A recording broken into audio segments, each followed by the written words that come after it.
শেখ হাসিনার ছবি এবং শেখ মুজিবের জন্য বড়ই দুঃখ হয়। বাঙালি জাতীয়তাবাদের বলিষ্ঠ উদ্গাতা শেখ মুজিবুর রহমান, তিনি কি জানতেন তার বংশধর একদিন এই জাতীয়বাদের সীমারেখা ভেঙে বিশ্ব জাতীয়তা পূর্ণাবর্তে মিশে যাবে, তার বংশীয় মুসলিম উপাধি ইহুদি ও খ্রিস্টানদের সাথে মিশে বিলীন হয়ে যাবে। শেখ হাসিনার বড় মেয়ে পুতুল ছাড়া দু বোন হাসিনা ও রেহানার আর কোনো ছেলে মেয়ে বাঙালি বিয়ে করেনি। সজীব ওয়াজেদ জয়ের স্ত্রী ক্রিস্টিনা আমেরিকান খ্রিস্টান, টিউলিপের স্বামী ক্রিশ্চিয়ান সেন্ট জন পার্সি একজন ব্রিটিশ ইহুদি। শেখ রেহানার ছেলে রেদওয়ান সিদ্দিকী ববি 2008 সালে বিয়ে করেন পেপ্পি কেবিনিয়ামি নামের এক ইহুদি ইউরোপিয়ান নাগরিককে।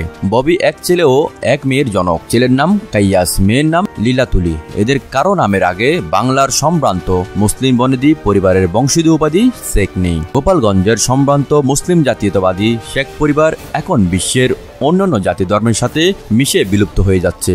জয় এবং তার বিদেশিনী স্ত্রী ক্রিস্টিনা ও ওবামাকে নিয়ে দেশের মানুষ বরাবরই প্রশ্ন রয়েছে, একে তো খ্রিস্টানি বিদেশিনী, তারপর আবার ভিন্নধর্মী মতাবলম্বী একজন খ্রিস্টান।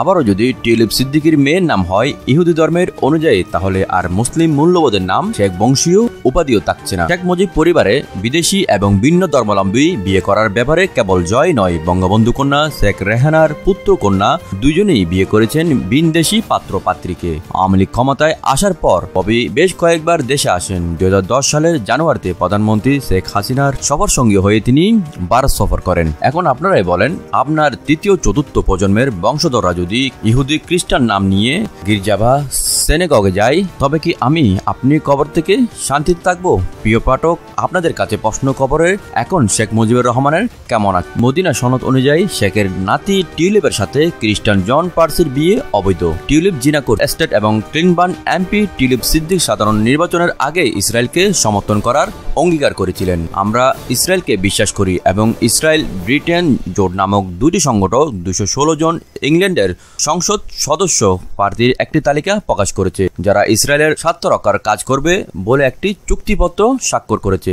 টিউলিপ সিদ্দিক ইসরায়েলের স্বার্থ রক্ষার জন্য ওই চুক্তিপত্রে স্বাক্ষর করেন। প্রতিশ্রুতির সার কথা হচ্ছে, যদি যুক্তরাজ্যের সংসদ নির্বাচিত হয় তবে আমি অঙ্গীকারবদ্ধ যারা ইসরায়েলকে অবৈধ রাষ্ট্র মনে করে তাদের বিরোধিতা করা, যুক্তরাজ্যের ওইসব জনগণের অধিকার সমর্থন করা যারা ইসরায়েলি সংস্কৃতি পছন্দ করে এবং ব্যবসা, শিক্ষা ও ধর্মীয় ক্ষেত্রে ইহুদি রাষ্ট্র ইসরায়েলের সাথে যোগাযোগ বৃদ্ধি করে, যারা সত্যিকার অর্থে ইসরায়েল ও তার প্রতিবেশীদের মধ্যে একটি স্থানীয় শান্তি প্রতিষ্ঠা করতে চায় তাদের সমর্থন করা।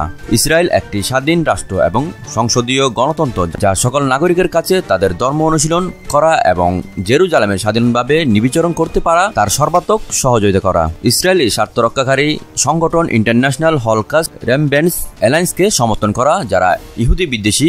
ইসরায়েলের সঙ্গে ব্যবসা বাণিজ্য সম্প্রসারণের জন্য সরকারকে উৎসাহিত করা যাতে উভয় দেশের জনগণের জন্য বিনিয়োগ এবং চাকরি বাড়ানো যায়। গত 8 জুন টিউলিপ সিদ্দিক পুনরায় ইংল্যান্ডের সংসদ সদস্য নির্বাচিত হন। নির্বাচনী ইস্তেহার অনুযায়ী এখন তাকে ইসরায়েলি স্বার্থে কাজ করতে সঠিক কথা বলায় বিচারপতি সিনহাকে দেশ থেকে বাধ্য করেছে সরকার। সুপ্রিম কোর্ট বারের সভাপতি অ্যাডভোকেট জয়নুল আবেদিন বলেছেন, সঠিক কথা বলার কারণে বিচারপতি সিনহাকে দেশ ত্যাগ পদত্যাগ করাতে বাধ্য করেছে সরকার। তিনি বলেন, নিম্ন আদালতের জজেরা স্বাধীনভাবে বিচার কাজ পরিচালনা করতে পারছে না।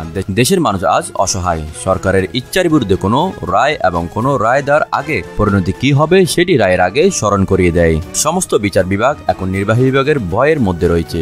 তারা স্বাধীনভাবে রায় দিতে পারছে না, রায় ঘোষণাও করতে পারছে না। সরকারের ইচ্ছার প্রতিফলনের রায় দিতে হচ্ছে। শুক্রবার সুপ্রিম কোর্ট আইনজীবী সমিতির শহীদ শফিউর রহমান মিলনায়তনে সুপ্রিম কোর্ট বার আয়োজিত এক সংবাদ সম্মেলনে জয়নুল আবেদিন এসব কথা বলেন। সাবেক প্রধান বিচারপতি সুরেন্দ্র কুমার সিনহা কোনো রাজনীতির সঙ্গে জড়িত নন, কাজে তিনি সরকারকে বিপদে ফেলতে এরকম বই লেখেননি বা প্রকাশ করেননি। এক প্রশ্নের জবাবে এই মন্তব্য করেন সুপ্রিম কোর্ট বারের সভাপতি অ্যাডভোকেট জয়নুল আবেদিন। প্রশ্নের জবাবে জয়নুল বলেন, এসকে সিনহা বিচারপতির দায়িত্বে পালন করার সময় বিচার বিভাগ নিয়ে একথা বলেছেন।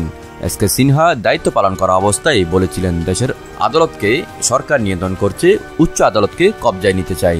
নির্বাচনকে সামনে রেখেও সরকারের বিপদে ফেলতে এরকম করছেন নাকি না জাস্টিন সিনহা? এমন জবাবে জয়নুল বলেন, এটার সঙ্গে নির্বাচনের কোনো সম্পর্ক নেই, আর তিনি কোনো রাজনৈতিক দলের সদস্য নন। তিনি একজন বিচারপতি। তিনি বিচার বিভাগকে রক্ষা করতে বিচার বিভাগের স্বাধীনতার জন্য কথা বলেছেন। তিনি আরো বলেন, সেই সময়ের আপিল বিভাগের বিচারপতি আব্দুল ওয়াহাব মিয়ার জাস্টিস সিনহাকে উদ্দেশ্য করে বলেছিলেন, আপিল বিভাগের বিচারপতিরা আপনার সঙ্গে এক এজলাসে বসে বিচার কাজ পরিচালনা করতে চায় না। বিচারপতি ওয়াহাব মিয়ার এরকম বক্তব্য ছিল সংবিধান পরিপন্থী।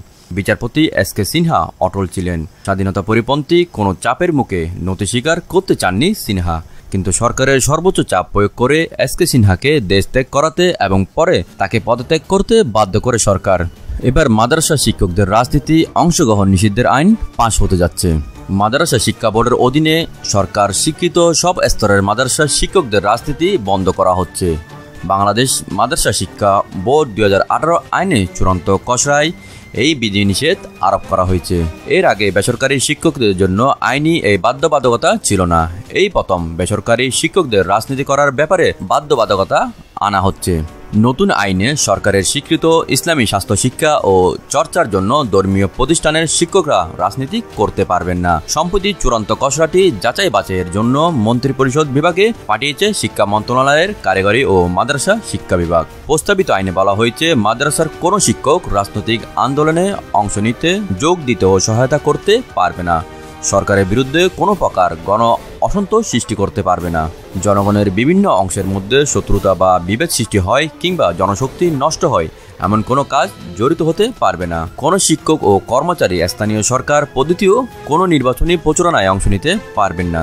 নির্বাচনে প্রভাব সৃষ্টি কিংবা প্রার্থী হিসেবে নির্বাচনী প্রচারণায় অংশ নিতেও পারবেন না। কেউ এই শর্ত ভঙ্গ করলে চাকরিচ্যুত সহ শৃঙ্খলামূলক ব্যবস্থা নিতে পারবে সরকার। জানা যায়, সরকার স্বীকৃত ধর্মীয় শিক্ষা চর্চার জন্য প্রতিষ্ঠান ফোরকানিয়া মাদ্রাসা, ইবতেদায়ী মাদ্রাসা, দাখিল মাদ্রাসা ও আলিম মাদ্রাসা শিক্ষকদের রাজনীতিতে অংশগ্রহণ নিষিদ্ধ করা হয়েছে প্রস্তাবিত আইনে। এছাড়া ফোরকানিয়া ও ইবতেদায়ী মাদ্রাসাকে প্রাথমিক শিক্ষার সম্মাননা নির্ধারণ করা হয়।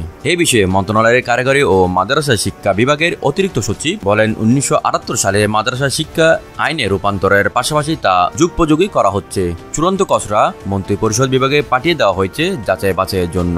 কারিগরি ও মাদ্রাসা শিক্ষা বিভাগের উপমহাসচিব মোহাম্মদ আবুল কালেক গত 17 সেপ্টেম্বর আইনের সারসংক্ষেপ সমূহ চূড়ান্ত করা খসড়াটি মন্ত্রিপরিষদ বিভাগে পাঠিয়েছেন।